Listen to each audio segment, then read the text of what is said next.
Oh, this is just mind-blowing. My next guests are both Texas lawmakers who have witnessed the crisis firsthand and urging the administration to take action. Joining me now are Texas Congressman Tony Gonzales and August Pfluger. Mr. Gonzales, you saw this.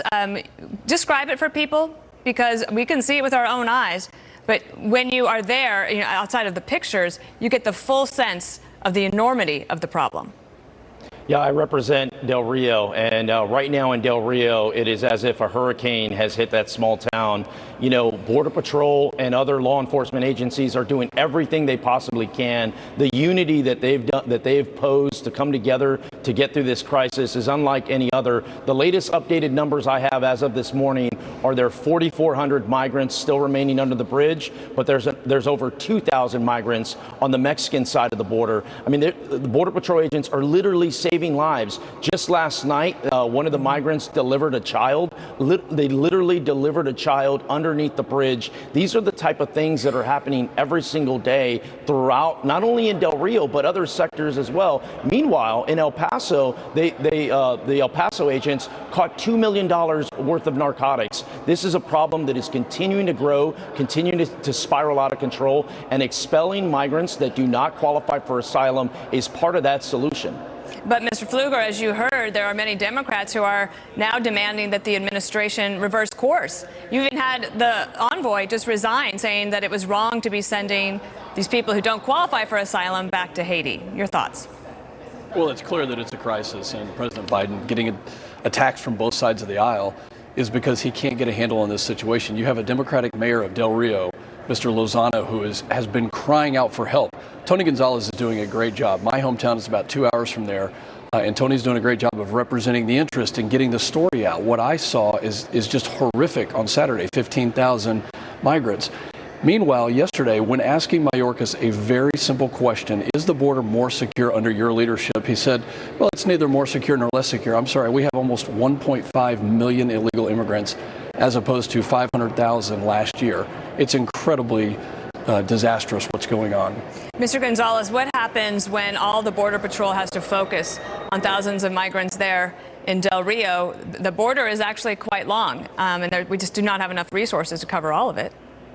Yeah, there is a national security event that is just brewing. I mean, you can see another 9/11 type event on the horizon, with everything that the debacle in Afghanistan, coupled with a wide open border, southern border. It just creates an environment ripe for disaster for Americans. In the Big Bend sector, the sector right over, very remote part of the southern border, very few agents, very limited resources. You know, if this administration was serious about protecting the southern border, they would focus on technology. That's one of the softer three elements that they could do to secure the border, but they have done nothing. It is as if the Biden administration is waiting for another 9/11 to happen.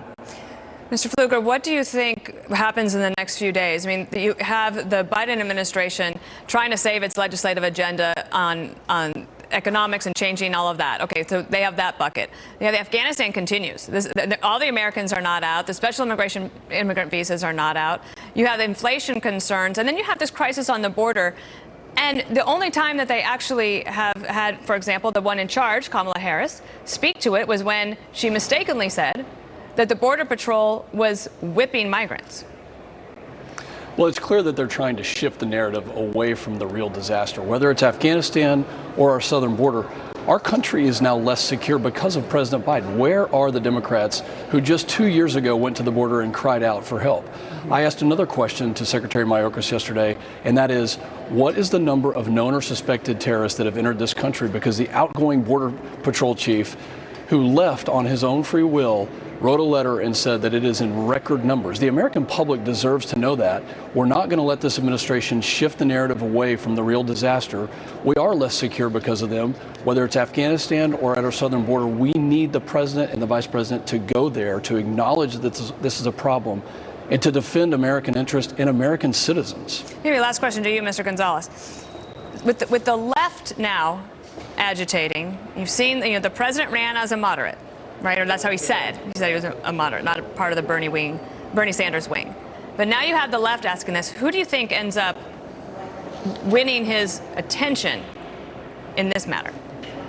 Yeah, I think the loser in all of this is the American public. You know, here you have the House Democrats some of the House Democrats finally getting involved in this border crisis. And it's not because of the 33 abuse allegations by HHS for migrant children.